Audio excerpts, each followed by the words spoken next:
Radis out here into lane 3. So we will have a very interesting one. The wind may have turned around a bit. It was strongly coming from the far side. It might be a little bit more of a straight headwind now. Let's see as this pans out, Martin. So Ingeborg Kavli did so well in the single sculls, but the Norwegians, they aren't happy with that, so they've put her in the double.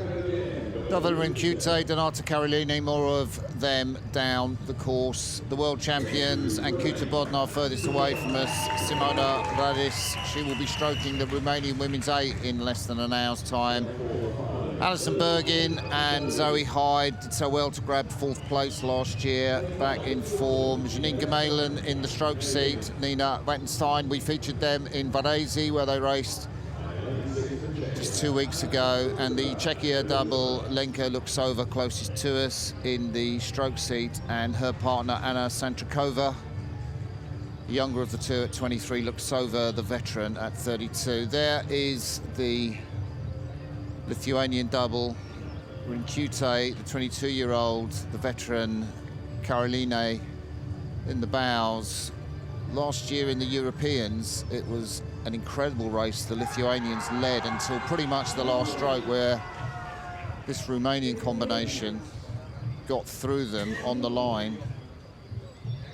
Yeah, that's right. That was fantastic at the Europeans last year, where this Lithuanian double really took it to the Romanians. The Romanians did get through that day. Now we've got the Norwegians in the mix as well. So again, all the crews getting away very smoothly as we look at this Lithuanian double. They're such an interesting double. They scull with 2 different types of blades. If you look at their collars, one's pink, one's green. They must like the different feel for each of the athletes. Very defined finishes in this Lithuanian double, very powerful.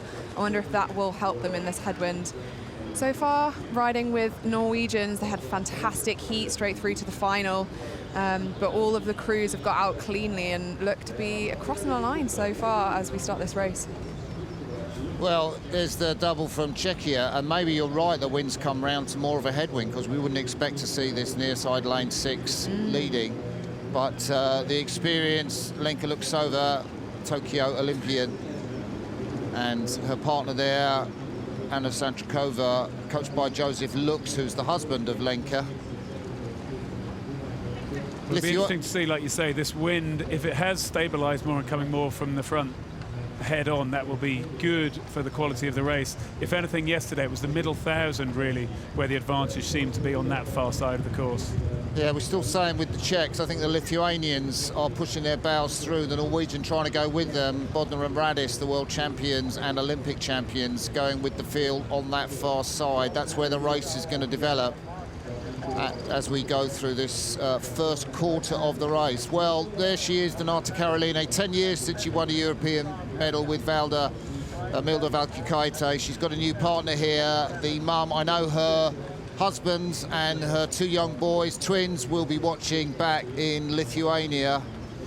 She's a 2012 veteran from the single sculls. Norway right in there. This is a fantastic race, guys, isn't it? Yeah, Zoe Hyde and Alison Bergen just dropping back off the pace as with the Swiss double, but there's only a length or so in it as we come through the first 500 meters in a time of 1:54. That is very slow, well outside world best times. A strong headwind at the moment, and not always something that crews are prepared for. People like to race in a tailwind, like to get fast times. Yeah, we often do use the tailwind, don't we? But today it's a headwind. It's long and connected sculling that we're seeing for Inga Kavli there, who's moved into this Norwegian double. And they'll be pleased with their performance, with the way they're just easing out with it. As you said, they beat the Romanians earlier in the regatta. They want to keep them behind them now. Yeah, Kavli got that bronze medal in the single sculls in Varese couple of weeks ago. I think Taya Helseth, she's probably, well, she got that silver medal in the double in Varese, but in terms of her championships, both women have yet to medal. You can see that Dovil Rinkute, who came 3rd in the junior double sculls back in Tokyo, so such a talent in 2019, and she's really powered this double through, giving Caroline a new lease of life. Norway hit the front, and the world champions moving off the back. Yeah, Bodnar and Radis, the Romanians, we're going to take a look at them now. How about this? I mean, we've always said they look like crew of the championships. They always look so fantastic. What do we think's going on here for them? Looks like it'll be a little bit of a look of concern of the bow girl of the Romanian double, Ancuta Bodnar, as she's just glancing across to her right-hand side where the real race is hotting up. Lithuania and Norway are pretty much level at the moment. They're both pulling away from this Romanian double. In these conditions, that high rate of striking, a slightly shorter stroke, doesn't look quite as dynamic as usual. It looks a little bit wheel spinny compared to the really long strokes of the Norwegian and Lithuanian crews, who are underrating them by quite a lot. You can never write out Simona Radis in a sprint for the line. She's come back into the race there. She stopped that backward drift. Czech's still up there in 4th place. There she is, Donata Karoline. She was in the single sculls back in London 2012. She sculls with her own blades. They're Braka blades from Lithuania, different make to her partners, Deville Rimcute's blade, that are Croker blades, the Australian boat manufacturer. No, really nice, as Imogen pointed out to us, that difference in the blades, but it's not making any difference in terms of how well they look to move together. This is that crew that I said, we often say, you know, this is what good sculling should look like, and they're executing it very well, and definitely don't count them out. They're not out of the race here by any measure. I think this is a significant move by the Norwegians in this 3rd quarter of the race. They've got that 1 or 2 metre or 4 metre lead, you can see from our graphic, and it's going to be tough for the Lithuanians, who will be working. I think their strength is in the middle of the course rather than the sprint to the finish. They know no fear. Karoline there having a look across, but Norway edging out even further. Lithuania edging out from the world champions. They'll be glad to get that scalp, but they would have hoped to have picked up a gold medal today. Yeah, well, Norway, fastest boat on the water at the moment. They're just easing out. They're having a fantastic 3rd 500 here. I really like the way they're sculling. It's just simple, it's flat, it's together. That's exactly what you need in these kind of poppily unpredictable conditions. And both them and Lithuania are pulling away from the world champions, Romania. Yeah, fantastic to see for those 2 crews in lanes 1 and 2 that they are moving on these world and Olympic champions. Previously pretty much seen as unbeatable. 28 successive races they'd won in the Romanians. But today they're going to have to do something very, very special in this last 500. Taya Helseth in the Norwegian double, qualified for the Olympics by virtue of a 9th place finish, but they were behind both these Romanian and this Lithuanian combination, who took gold and silver in last year's World Championships.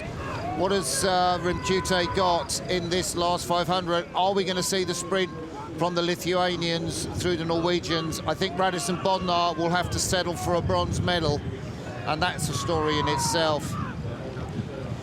Of course, they still look pretty smooth, don't you? You see Cavalli gritting her teeth there in the stroke seat. You can see how well connected she is with those arms, but it still looks long and it looks connected, and they're doing what they need to stay in front. Yeah, it's a long race and there's still a decent amount of it left to go, but they're still just about holding that distance, maybe eking out a little bit more over the Lithuanians. And at this point, like you say, I think the podium positions might be set at this point. I don't think anyone's going to challenge up onto that podium. The Czech double has dropped back.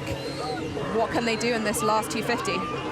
Lithuania making a little move, but our graphics not showing it, but they are beginning to close a bit on the Norwegians. It is 250, there is time.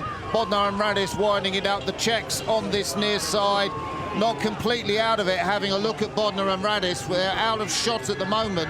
The Czech double. But the Norwegians trying to stay focused in their boat, trying to just keep looking down the lane. They're still staying long enough in this headwind, holding those finishes in deep enough as the Lithuanians are trying to come back, but they're holding that distance as we're coming in now towards the finish line. So it is the Norwegian double. What a fantastic performance from Helseth and Cavalli.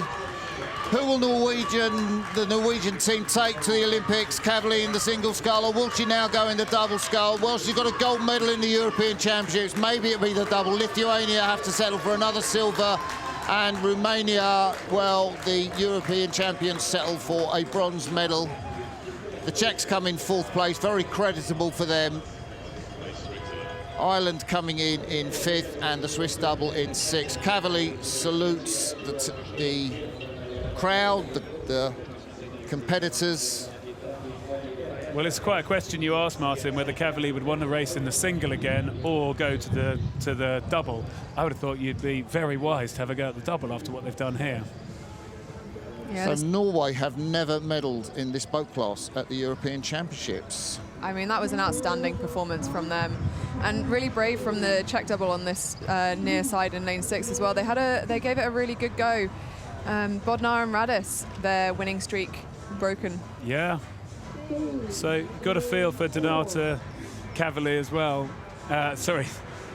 Carolina, that she has beaten the Romanians, having gone up against them so many times. Get the bow in front, and then someone else is in front of you in the form of the Norwegians. Oh, you can see what that means to them, though, the surprise and joy on their faces. And their coach, Sebastian Baranzo, who's done an incredible job with Norwegian women's rowing over the last couple of years. Please join us for the national anthem of Norway.